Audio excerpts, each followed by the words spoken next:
Hey everyone, glad to have you with us for another deep dive. Today we're turning our attention to South America, specifically Argentina. We're going to be unpacking a report that shines a light on their caregiving sector. And let's be upfront, it's a little concerning what's happening over there. Yeah, it's heavy stuff. Basically, Mhm. Argentina is going through some pretty major economic changes, and, well, one of the biggest casualties seems to be their caregiving system. Right, because everything's connected, right? You can't have these huge societal shifts without something giving.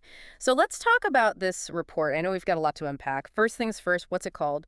Okay, so the title's a mouthful. It's LCDLC Inform 111.pdf. It came out in April 2024.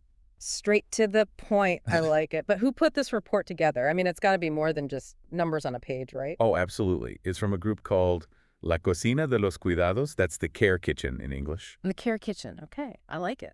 And it's a really interesting mix of people involved. You've got economists, sociologists, people from community organizations. They're all coming together to try and make sense of how these, big economic changes are impacting everyday Argentinians, especially when it comes to, well, caregiving, taking care of each other. Okay, so what's on the menu then? Give us a taste of what this report is serving up. Well, the main course is, to be honest, a little hard to swallow. Argentina is facing a pretty severe economic crisis right now. I mean, we're talking 40% cuts to public spending. The currency's been devalued by like 118%. Yeah. And then you've got inflation, which is just out of control. Yeah, those are some scary numbers, and I can only imagine what it's like for families trying to make ends meet in that situation. But how does this translate to a crisis in caregiving specifically? Now imagine it this way. Argentina had all these programs in place, right? Yeah. Social safety nets to help people, especially those providing care, like for children, the elderly, you name it. But now, it's like imagine those safety nets are being, well, dismantled. Dismantled, that's a strong word. Yeah, and the report uses it for a reason. These systems that were supposed to be there for the most vulnerable, they're being taken apart piece by piece. So what does that look like in reality? Paint us a picture. What are we talking about here? Okay, so you're seeing social programs being put on hold, like completely frozen. Unemployment and poverty skyrocketing, no surprise there. And for families, it's brutal. They're suddenly having to carry so much more weight than before. This report, it actually gives a pretty stark statistic. Out of 43 national care policies, only 7 are still active. Wait, only 7 out of 43? That's a huge chunk of their support system just gone. It's a big problem. So where are we seeing this crisis hit the hardest? What are some of the specific areas where this is playing out? One of the things the report really dives into is the issue of physical infrastructure for care. So are we talking about like buildings and facilities here? Yeah, I mean, that's part of it. The report talks about how construction projects for things like childcare facilities have basically ground to a halt. And there's a ton of uncertainty around senior housing programs. Right, but I'm guessing infrastructure in this context goes beyond just brick and mortar. You got it. It's about the whole support system. It's what allows someone to go to work knowing that, their child, their aging parent, whoever they're responsible for, is being cared for. And without that, it's like this impossible choice, especially for women. Right, exactly. Think about it. You can't afford childcare, or maybe you suddenly have to take care of a sick relative. Something's got to give. Right. And a lot of times, what gives is a woman's career, her livelihood. It's tragic because it's not really a choice, is it? And then it impacts everyone, the whole family. Right, and the report actually quotes someone, Patricia Redondo. She's from the Provincial Directorate of Early Childhood Education in Buenos Aires. She says, and I'm paraphrasing here, that even education relies on a functioning care system. Like, think about it. If parents don't have childcare, they can't work, and their kids might not even be able to go to school. And apparently, just in Buenos Aires alone, there are 600,000 kids in early childhood education. Many of them end up helping take care of younger siblings because the support, it's just not there. It really does take a village, doesn't it? And right now, it sounds like that village is really struggling. And I can only imagine that the economic hardship is just magnifying everything, right? Oh, absolutely. It's like a perfect storm. People are dealing with less money coming in, Right. but at the same time, they've got more and more responsibilities at home. Yeah, because if you don't have those support systems, it all falls back on families. Exactly. It's like trying to run a marathon, but, someone strap weights to your ankles. Ouch. That's Yeah. a rough way to run a marathon. Yeah, and the report, it actually gets into some specifics here. Like, they talk about how pensions are losing their value because of the crazy inflation. Right. Everything's costing more. Exactly. And then there's the Progressar program. Which was, remind me.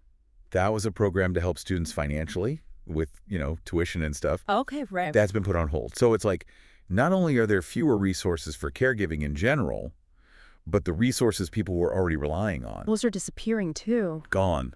Poof. Man, it just feels like one thing after another. And what gets me is, we've touched on this a bit, but the report actually found that the government is kind of trying to blame Social Security and care benefits for the economic problem. Yeah, there's definitely a sense of we can't afford these programs anymore without really acknowledging, the essential role they play in a functioning society. It's so short-sighted, isn't it? It really is. Yeah. Because you can't just, cut your way out of a care crisis. And I think that's what this quote from the report from Dina Sanchez of FPDS in the Utah really highlights. The hunger as a priority puts our care agenda at risk. Meaning, when you're worried about putting food on the table tonight, you're not necessarily thinking about, long-term solutions for a better care system. Right. It's survival mode. Exactly. And that's the thing. This report doesn't shy away from the very real consequences of these policies. It quotes someone who says, unfortunately, we have many productive projects, but then there's no one to sell to. There's a recession. Right. It's like this vicious cycle. It is. People are trapped. So speaking of difficult realities, I know the report also digs into how this whole crisis is hitting paid care work. What's happening on that front? Yeah. So one of the most, in-your-face examples is this program. It was called Registradas, and it's for domestic workers. Okay. It's been put on hold, which is, a huge blow to a sector that's already incredibly vulnerable. It's like kicking them while they're down. Pretty much. And it gets worse. The report also talks about how regulations, rules that were put in place to encourage, formal employment in the care sector. Those are being weakened, too. Weakened or just gone. Yeah. And it feels deliberate, there's this whole rhetoric about how care work is unproductive, like raising children or looking after the elderly. It doesn't contribute to society. It's mind-boggling. It's like they've forgotten that these are the very foundations of, everything. Everything we rely on.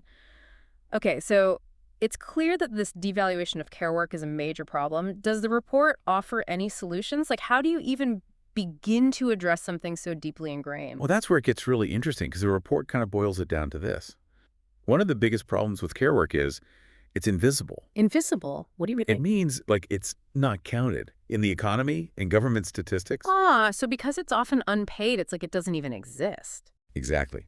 And if you can't even see the problem, how can you fix it?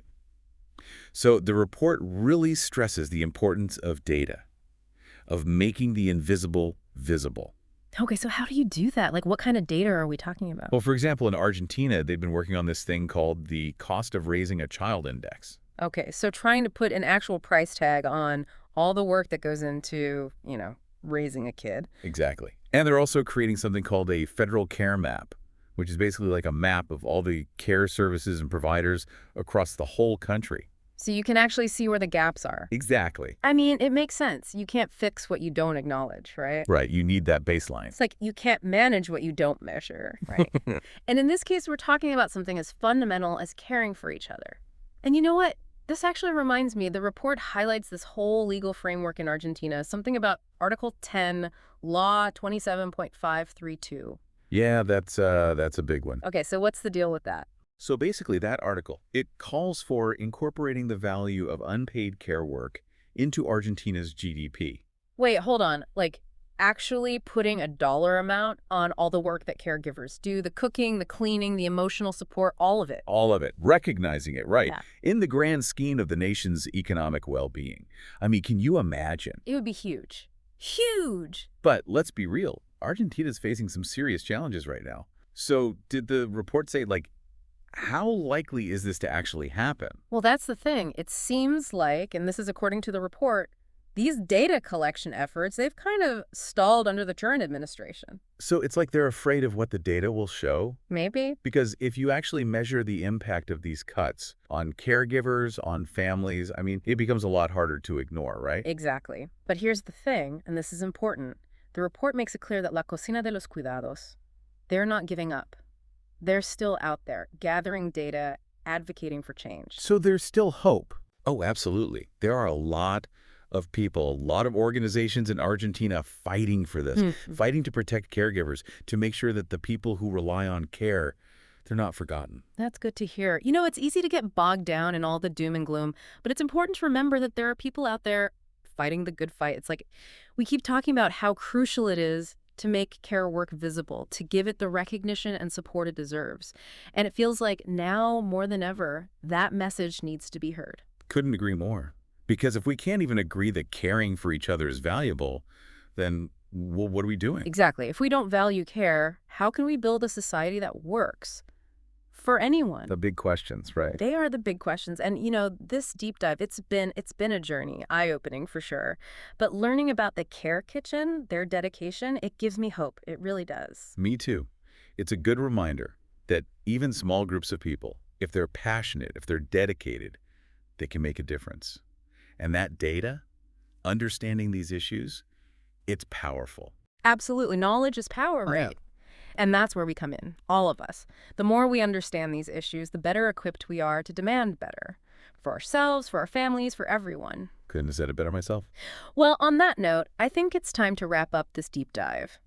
But we don't want this to be the end of the conversation. We hope this sparks more questions, more curiosity, maybe even inspires some of you to get involved in your own communities. Because this issue of care, it's not just someone else's problem, it's all of our responsibility. So until next time, stay curious, stay informed, and keep asking those tough questions.